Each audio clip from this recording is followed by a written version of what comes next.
Hey guys, it's happening? It's Sean1604 coming at you with an update on our Football Manager 2012 campaign with Celtic.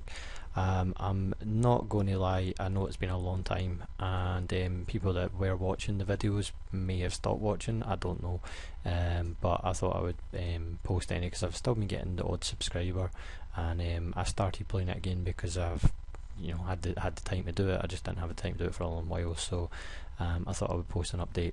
We're a lot further on than where I was, so it's going to be a massive update as to where we are.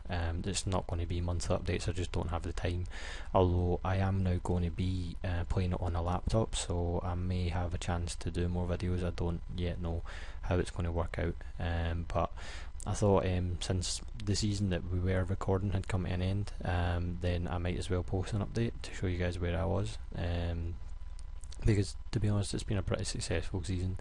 I'm not going to go through everything because there's just been far too many games. I was at September 2015 when I last done my update, and I've now finished that season, so that's about what, 8 months worth almost of update to do, so there's far too many games. I'll just go through the main ones, and I'll show you what happened.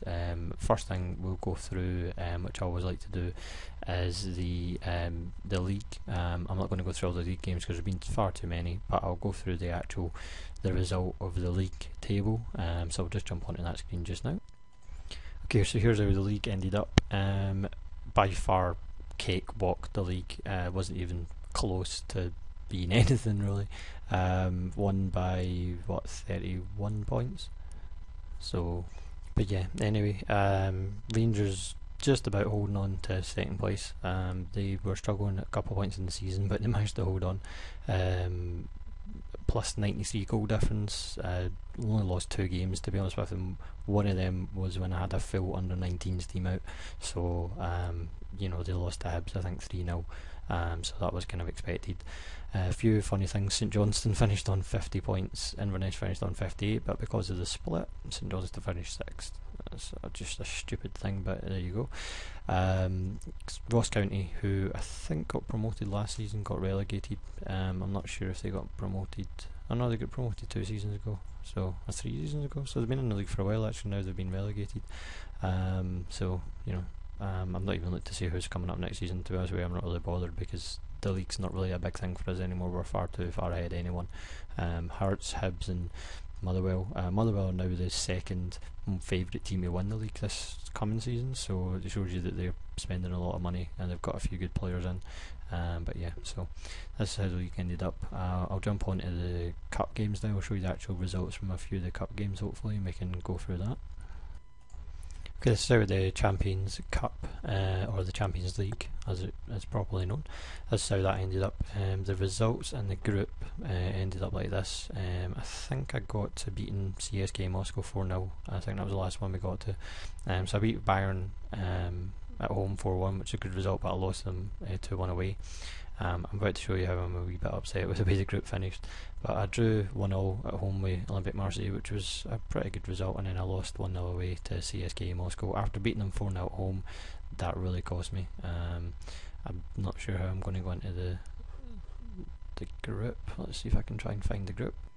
Okay, I don't know if that's a bug, but I cannot find the way to get into the group. But anyway, I finished 3rd in the group with the way the league worked out. I think I finished maybe 1 point behind CSK Moscow, and Bayern get beat in the last game against Olympic Marseille, which was lucky because otherwise I'd have been getting put out of Europe altogether. So I did manage to get into the Euro Cup, so I'll try and find that.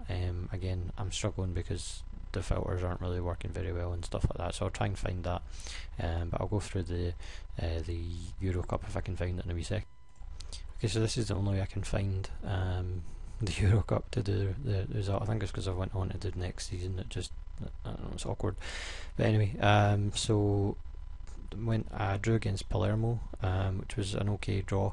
If I'm being honest, when I was playing the game, I actually drew Tottenham, and then I think I was playing Palermo if I beat Tottenham. But I was pretty much thinking obviously I wasn't going to really get anywhere further, and I'll tell you what happened, and I'm being completely honest. The game crashed and it would not let me physically save the game or do anything. I had to X out of it, and I was really unhappy with that because I've never had to do that before in this game, in this save.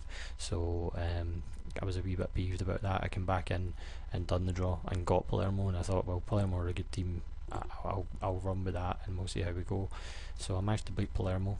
Drew 1-1 at home, which was a bit dodgy, and then I won 2-1 away from home. Agustin Guerrero, still the main man for me. They got someone sent off in the 18th minute. I think they got someone sent off actually in the home game, pretty early on as well, and we still managed to, just hang on. So that wasn't too bad. Then we got Sevilla in the second one, 4-0 away from home. Alex Chamberlain's been an amazing player for me this season. Agustin Guerrero as well. Obviously, he's away back to Arsenal. He wouldn't sign a contract with me. Arsenal were willing to sign him, sell him for like 4 or 5 million, but he wasn't willing to come with me, so what can you do? And then we went to Sevilla and won 4-0 away from home, so again another good result. So that took us through to the quarter final where we drew Ajax and we won 1-0 away from home. Great result. Arundel getting a header late on to give us the away goal, and then we drew 2 each at home. Luckily, I think we scored the last goal. Giuseppe Prestia getting a goal to take us through, and then we came up against Tottenham, so we did eventually get our comeuppance for the crash. So we lost 3-1 at home, and kind of deserved. We didn't really get anything out. We're not on the same league as Tottenham. Tottenham are a really good team in this game, in this save.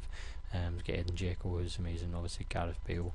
So that's what I expected. We'd done okay away from home, lost 2-1, so we were a wee bit more on level playing field at that one.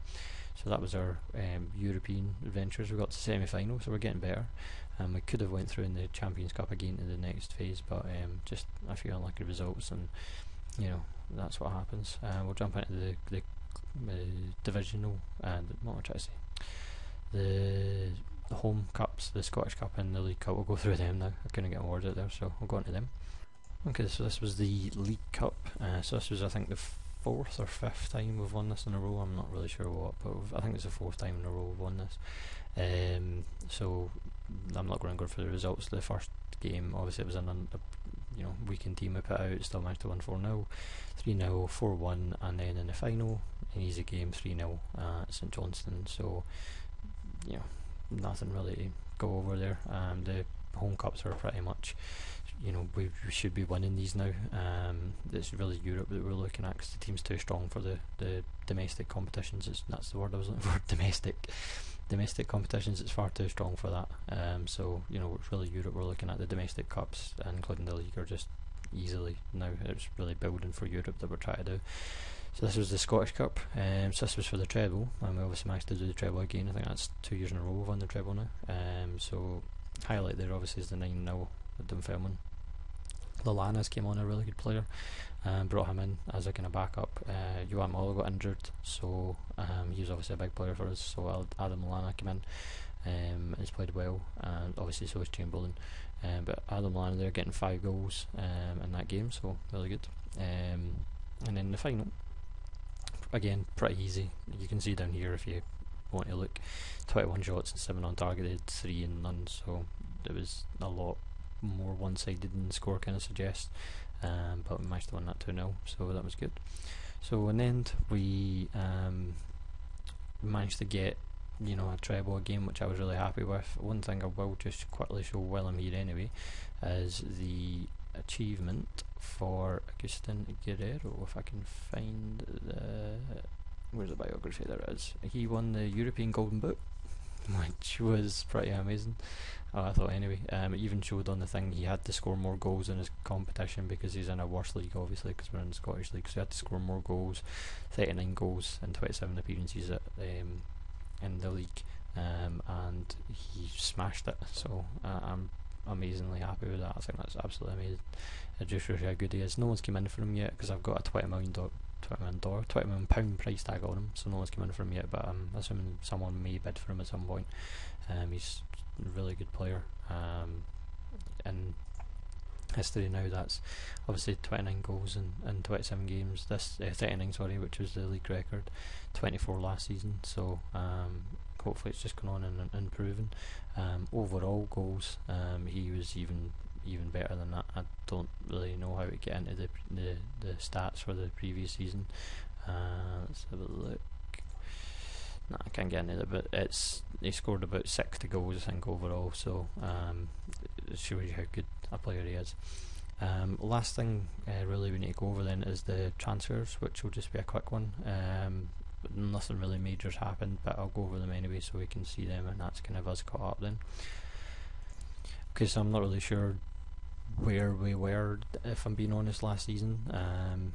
So I'm not really going to go over it too much. I was looking at the wrong season there, this is the right one. I don't really know where we were up to. I said we were on about September, so I'll go from kind of there. I think we'd probably got up to this point, so we'll go from there in terms of our incomings. So we had Giovanni Guzzi from Juventus, a good youth goalkeeper. I was getting him for a good price. I thought, why not? 1.1 million, it looks like he's going to be a good player. Antonio Pontillo, attacking right mid. We needed someone in there. He's only 17, he could be a really good player. Looking at his stats, he's only 17, so he's going to develop a lot, so he'll be coming through. Still going with my kind of youth setup. A few of the players now beginning to come through from the under-19s and coming into the senior setup, so that should be good going forward. This guy could be really good, Darko Fratina. Got him from Dunfermline of all places. Don't know how he managed to end up there. Let's have a look. Dunfermline bought him from 70 grand from Alinia or Aliana, I don't know, but I found him there and I thought 1.1 million, guy looks great, I'm going to buy him, so he could be good. Gerrit Minger, I'll show you when we look at the outgoings, you'll see why we need to buy this guy in, but he looks decent. Another kind of wing back.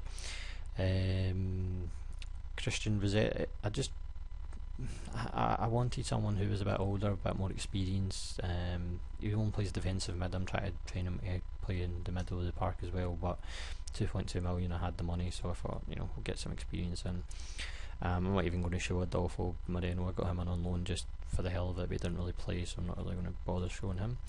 Brahim Sinani, another attacking midfielder. That's my main positions that I'm for my formation, so that's where I spend most of my money. So this guy again, 17, could be a really good player coming from Roma. In terms of outgoings, had a few guys go out on loan, a few youth players, not really going to go through them. Main ones were Christopher Misalu, wasn't getting a game, was moaning about not getting a game, so he got sold.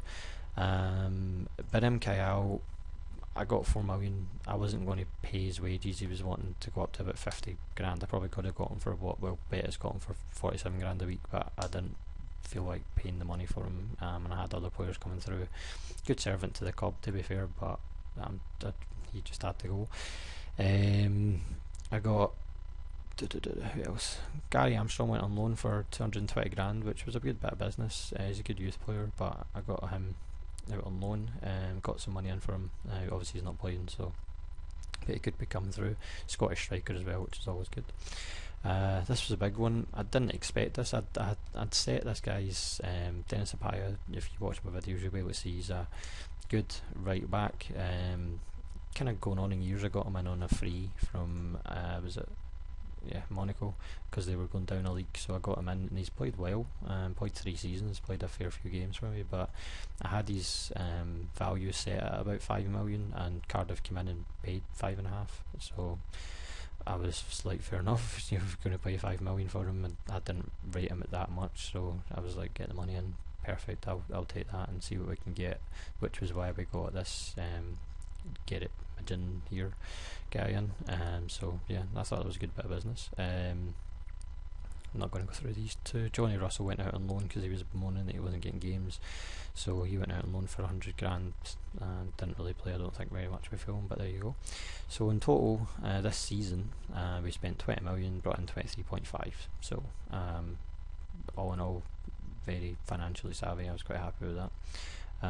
This season we've got some free players coming in. We've got Mohamed Boudarjarini, I can't say it again, but another wing back that we needed. Good potential. He's already 21, so he's going to be a replacement for Dennis Apaya. He'll need to be trained to play in right back, but kind of short on right backs, but we're trying to bring a few in. I've got this guy on a free as well. I'm not really that bothered. He's in the reserves, just, he's there anyway if you need him. Tahir Kaya, he looks like he could be a good centre back. He's only 18, so he's going to develop a wee bit. We'll see how he gets on. Outgoings, we've had a few. Few players have left on frees that we weren't using, and I sold players that were coming to the end of their contracts that weren't going to get a game. So these were all players that I brought in on frees, I think. Gareth Lee, Daniel Fabry, he looked like he could have been a good player but didn't develop, so sold him. Anthony Watson, Scott Desmond, 650 grand. This guy looked like he could be a good player, but his stats didn't look that good, so I just thought, nah, I'm not going to use him. He's not as good as that Gary Armstrong, so I've already got enough kind of come through for that, so I thought I'd sell him and get the money in. Dominic Pandor, he was on loan and they had an option to buy him. Charles was a weird one. He was a good goal. He looked like he could be a really good goalkeeper, but it never developed. Leverkusen obviously think that they could be. I brought him in for 1.6 million and sold him for 220 grand, so not that great. But I've got other goalkeepers that are going to be coming through, so I'm not really that bothered about that either. So that's the main things for the outgoings. I've still got a few players to come in. I'll just quickly show you. We've got this guy's finally coming. Finally, I bought him like 3 years ago, and I've been waiting to get him. I think this guy could be amazing. But so still only 17. But look at his stats. For a 17-year-old, all his physical stats are going to develop. As he gets older, but his technical are already amazing. So this guy could be really good. I'm happy he's coming in about 2 weeks' time. And Richard Martos, again, look at his stats for a 19-year-old, attacking left winger. I can't play him, he's going to have to go on loan to Ostend. If anyone can tell me how to do the work permits thing, I'd be really appreciative, because I've been offering Melo, Dennis and Freddie Barrios contracts, and they're still not getting the work permit, and it's pissing me off something awful. Because I can't use them, but that's where we're at. So with everything, we've got £6 million transfer budget. I'm going to need to adjust it because I've not really got a wage budget since all those players have come in, so I'm going to need to adjust my budget a wee bit, but I'm probably going to have about 3-4 million to spend, and we'll see what we can get in. But yeah, all in all, that's where we're at. We're just starting the new season. We've not played any games yet. Players are just coming in, we're scouting players, and that's where we're at the moment. So apologies for the late update again, but I thought I'd get one out there just so you guys could see where we're at, and then I can start playing again, so I don't need to feel guilty. But that's where we're at. So if you get any questions or any comments, post them below, and obviously subscribe, and thanks for your time. Cheers, bye bye.